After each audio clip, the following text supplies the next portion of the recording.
ময়দানের ভিতর একটা রাখাল বকরি চড়ায়। ওই রাখালকে ধরলো, রাখালের সামনে যাইয়া অপকৌশল করে রাখালের সাথে জিনা করেছে এই নারী। একটা ছেলে সন্তান হয়ে গেল।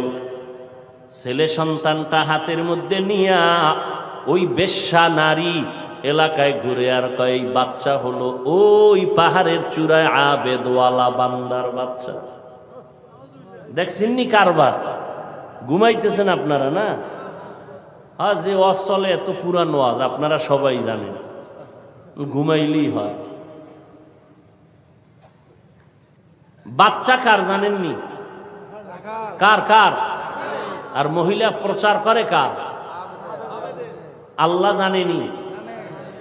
মায়ের বরদোয়া একদিক, ওদিকেও আল্লাহর কাছে কাঁদতেছে। দুই দ্বিমুখী সংঘর্ষ চলতেছে। একদিকে মা কইছে জেনাকারিনী মহিলার চেহারা দেখাও, ওদিকেও আল্লাহরে ডাকতেছে যেন ইজ্জত নষ্ট না হয়। মহিলা যখন এই বাচ্চা নিয়ে মানুষের কাছে কান্দে আর কয় বাচ্চা ওই তোমগো আবেদের, তোমরা যার এত গুণগান গাইছো ওই বাচ্চা, জিনার বাচ্চা, অবৈধ বাচ্চা। মানুষ সব শুই না, যারে এত কলিজা দিয়া ভালোবাসি তার অবস্থা এই। লাঠি টাঠি নিয়া এবার পাহাড়ে উঠা, আরে ফিডা খানকা টানকা সব ভেঙ্গে যখন আল্লাহর বান্দার উপরে আঘাত শুরু করেছে, বান্দা বলে তোরা আমার গায়ে হাত দাও কেন? বলে এই খবর। তাই নাকি? বলে হ্যাঁ, আল্লাহর জাতের কসম আমার দ্বারা এমন কোনো অপরাধ হয় নাই। কে বলেছে? আমগো এলাকার সেই রূপসী নারী, তাকে ডাকো। এবার জেনাকারিনী মহিলাকে ডাকা হলো। জেনাকারিনী মহিলাকে ডাকার পর আল্লাহর বান্দা আবেদের সামনে জেনাকারিনী মহিলা দাঁড়ানো। মা কইছে আল্লাহ আমার সন্তানের জেনাকারিনীর চেহারা না দেখাইয়া মরণ দিও না। এই ঘটনা শুনে জেনাকারিনী মহিলা বাচ্চা নিয়ে হাজির। আল্লাহর বান্দা সিজদায় পড়ে কান্না করে কয় আল্লাহ তুমি আমারে মাফ করিয়া দাও, উম্মতের সামনে তুমি সত্যটারে জাহের করে দাও, সত্যটারে তুমি প্রকাশ করে দাও, ইজ্জতের হেফাজত করো। নামাজ পড়ে কান্নাকাটি করে দোয়া করে এইবার মহিলার সামনে দাঁড়াইল। মায়ের বরদোয়াটা এইবার কবুল হয়ে গেল। এইবার মহিলারে কয় তুই নাকি আমার বিরুদ্ধে বলেছো? কয় হ্যাঁ।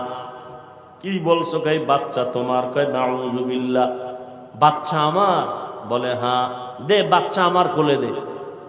আল্লাহর বান্দা বাচ্চাটা কোলের মধ্যে নিয়া এরপর বাচ্চারে একটু হাত স্পর্শ করে কয় এই বাচ্চা তুই বল। বাচ্চা তো দুধের মাত্র বাচ্চা, কথা বলতে পারে না। বল তোর বাপকে। মুহূর্তের মধ্যে বাচ্চার জবান খুলে গেল।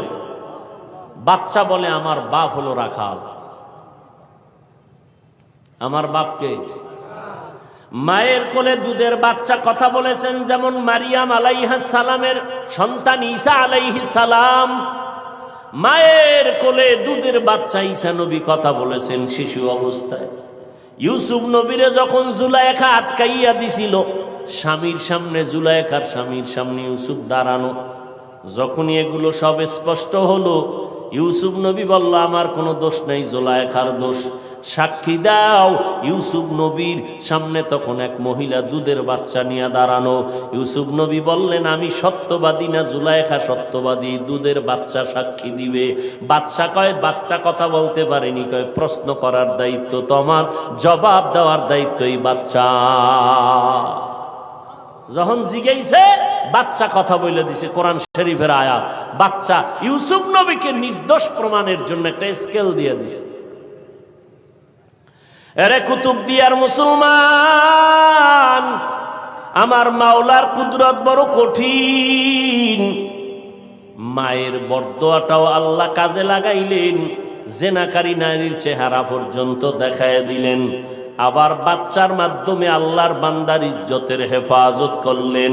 সত্যের উপরে যদি চলো রে বাবা, মা বাবার দোয়া নিয়ে যদি আগাইতে পারো, দুনিয়ার কোনো ভয় নাই, হালাল খাইয়া চলবা, আল্লাহ বিজয়ের মালা গলায় পরাইয়া দিবেন।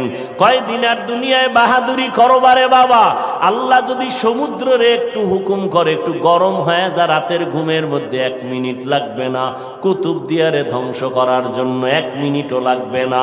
আল্লাহ কয় বান্দা আমার স্মরণ কর, আমি আল্লাহর কাছে সাহায্য চাও। সাহায্য কেমনে চাইবা? ধৈর্য আর নামাজের মাধ্যমে সাহায্য প্রার্থনা করো।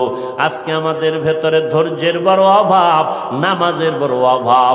ও যুবকেরা, ও পর্দার আড়ালের আম্মা জানেরা, আজকে নামাজের এত বয়ান, এক বেলার নামাজ ছেড়ে দেওয়ার কোনো সুযোগ নাই। ও যুবক, এক বেলার নামাজ ছাড়ার কোনো কায়দা নাই, অথচ তুমি নামাজ পড়ো না রে বাবা।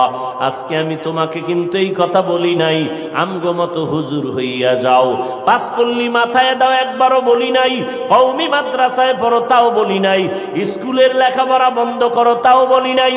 বরং বাবা তুমি চাকরি করো, ব্যবসা করো, স্কুল কলেজে পড়ো, কোনো বাধা নাই। ওখানে থাইকা আল্লাহর হুকুম নবীর তরিকা মতো নামাজ পড়ো, মা বাবার দোয়া নিয়ে সামনে আগাও, ওলামায়ে কেরামের পরামর্শ নিয়ে চলো, নবীর সুন্নতের মালা গলায় লাগাও। খবরদার, কপাল পোড়া যদি হইয়াই থাকো, তাহলে কিন্তু তোমার কপাল দুনিয়াতেও শেষ, আখিরাতেও শেষ।